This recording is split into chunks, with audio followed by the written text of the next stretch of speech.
I am in the heart of mushroom country, and I'm going to give you the rundown of what do you need to have with you, what do you need to know to go from forest to table with your wild mushrooms.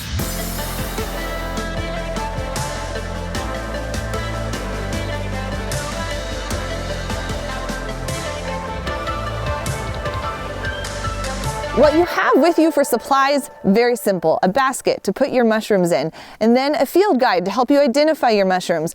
And especially important if you're collecting for the table is a good foraging tool, like this one right here. I have had this for about 4 years, but for today's video, I went and got myself a shiny new one that we'll be opening up and using today.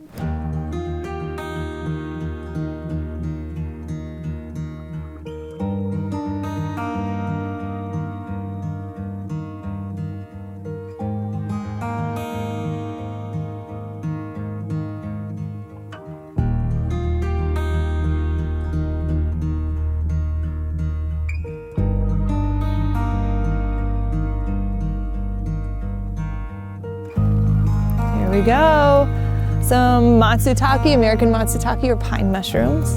All right, let's see what we need to do with these puppies to get them ready for the table. For harvesting the matsutake, I actually like to use my hands and dig around into the dirt and do kind of a rock, and pull. There we go. There's always a satisfying pop when it comes out. Then with cleaning the matsutake, this is where the knife is going to come in very handy. So let's get that out.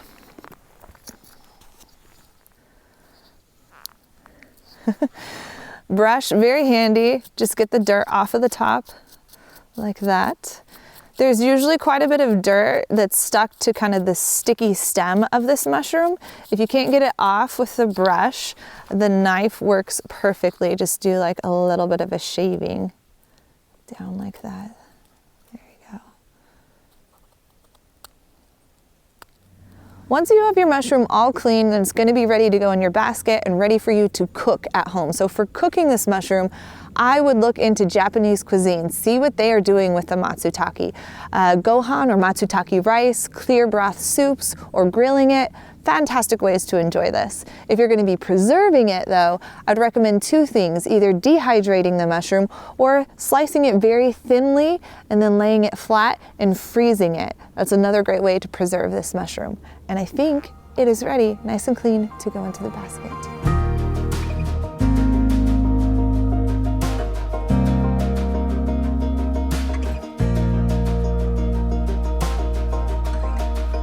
So there's a classic shrimp situation going on here where the mushrooms are mostly covered. In fact, I think there's more under here. Oh yeah, look at this one. This one's beautiful.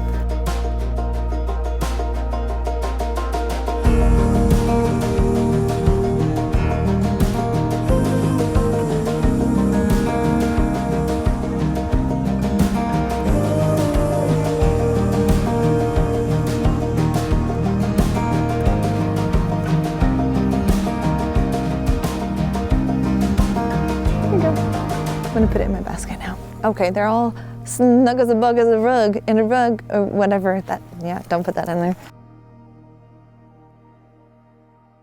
This is one of my favorite mushrooms. This is a Hericium species, and Hericium grow all over the world. So wherever you are, you might be able to find this mushroom. Come here, it's so beautiful.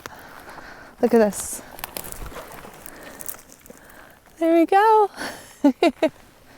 For harvesting this mushroom, you're definitely going to need to use a knife because it's attached to the wood. So you kind of want to feel with your fingers at first to feel where that attachment is and then bring the knife in. There we go. Oh, lovely. Look at this. In general, these mushrooms are fairly clean, so cleaning them is pretty simple. You can just try and brush out a little bit of the dirt and debris that might be on it. Pine needles, always got to look out for pine needles. There we go. For cooking this mushroom, you got to consider the texture and the flavor of it. And it has a texture and flavor very similar to some seafoods, specifically crab. So think about dishes where crab or seafood might go well in and use this mushroom in dishes like that. So like crab cakes, but replacing the crab with this bear's head is really incredible. As far as preserving this mushroom goes, you can cook it and then freeze it, or you can dehydrate it.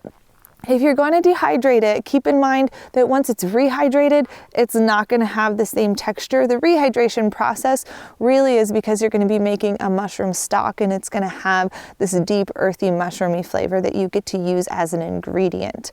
Really, having it fresh is just by far one of the most delicious mushrooms I've ever experienced.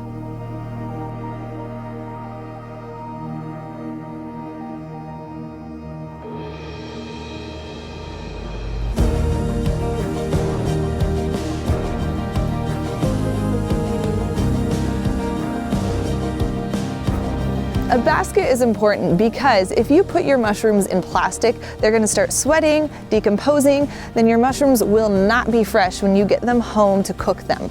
Also, once a mushroom is harvested, it still continues to release its spores, which is how they reproduce. So if you put them in a basket, those spores can waft away into the woods, and there you go, helping future generations of mushrooms as you go.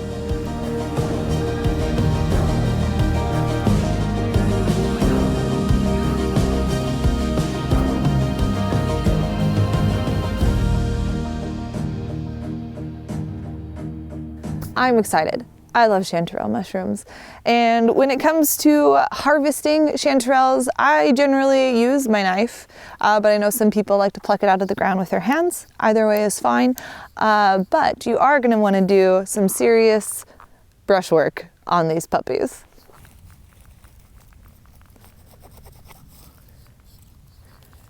It's kind of stuck. There we go.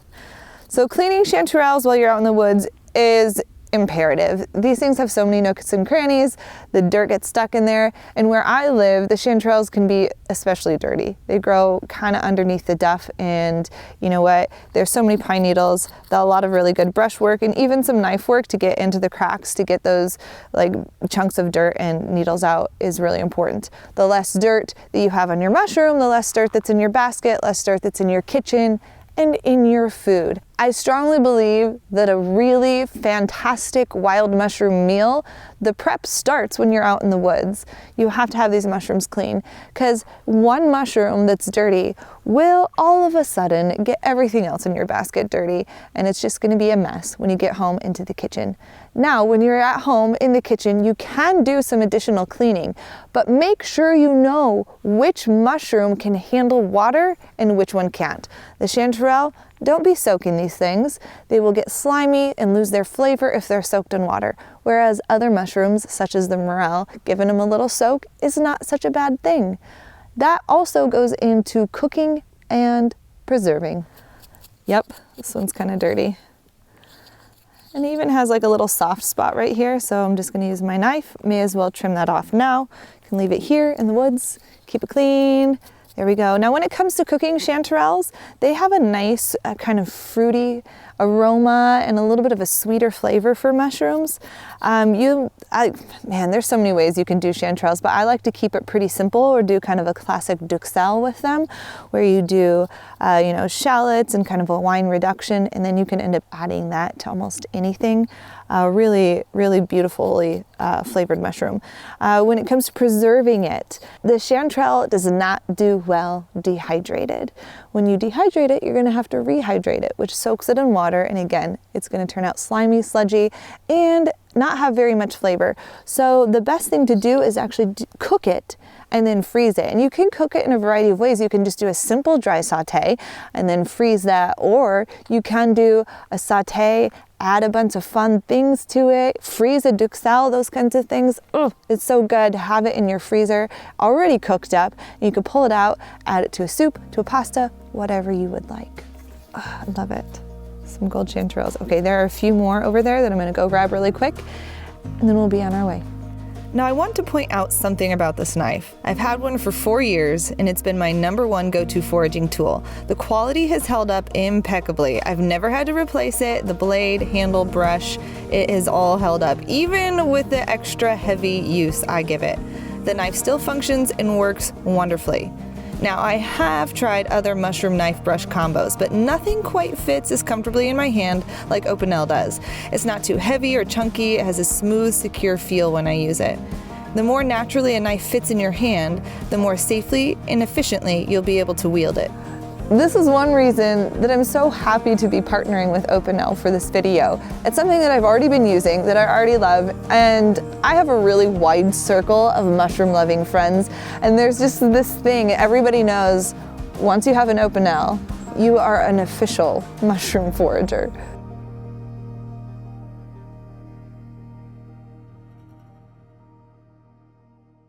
Cauliflower mushroom! All right, this is one you will definitely need to use your knife on. It has a stem that's kind of rooting down, and you can try and pull it out of the ground, but it's really better for the mushroom and it's better for you. Use your knife, cut it off, and then we'll go from there.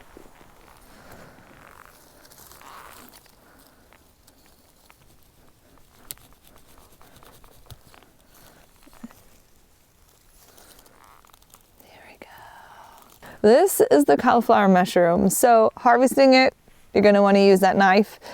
Cleaning it, yeah, definitely do some preliminary cleaning.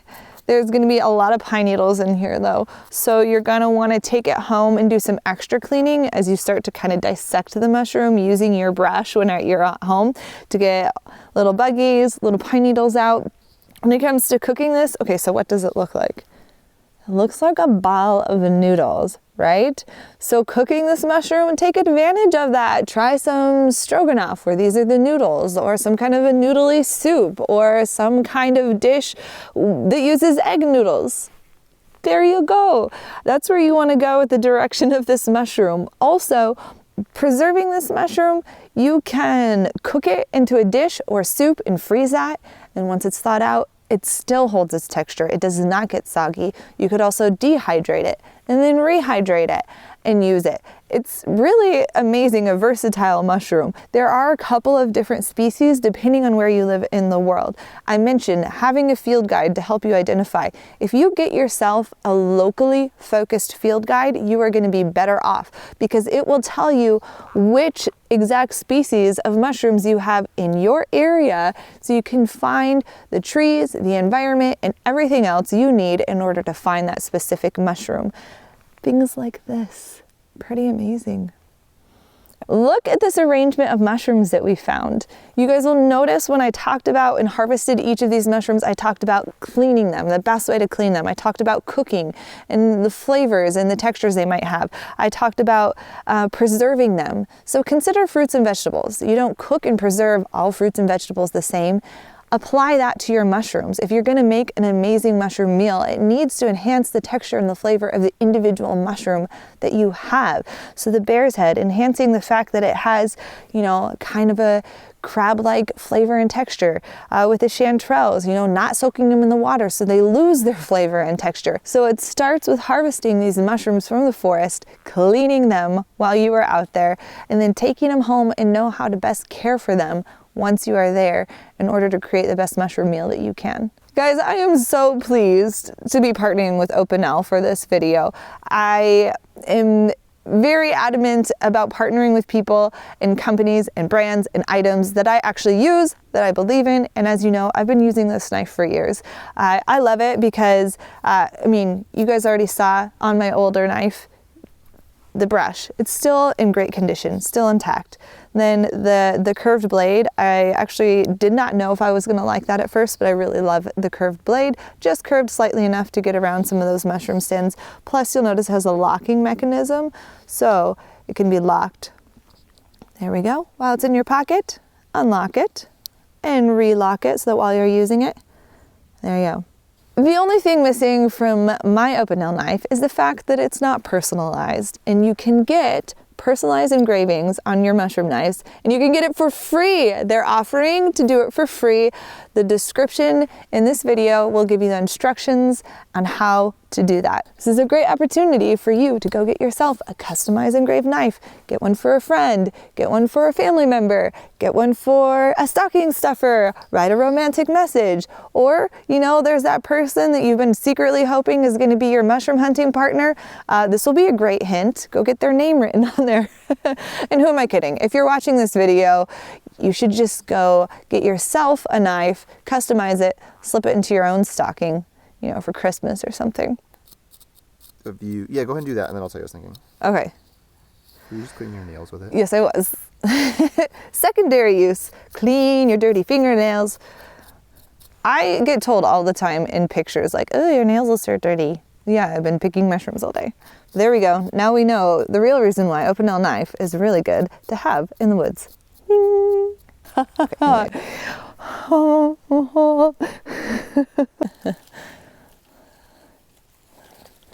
There we go. Woohoo!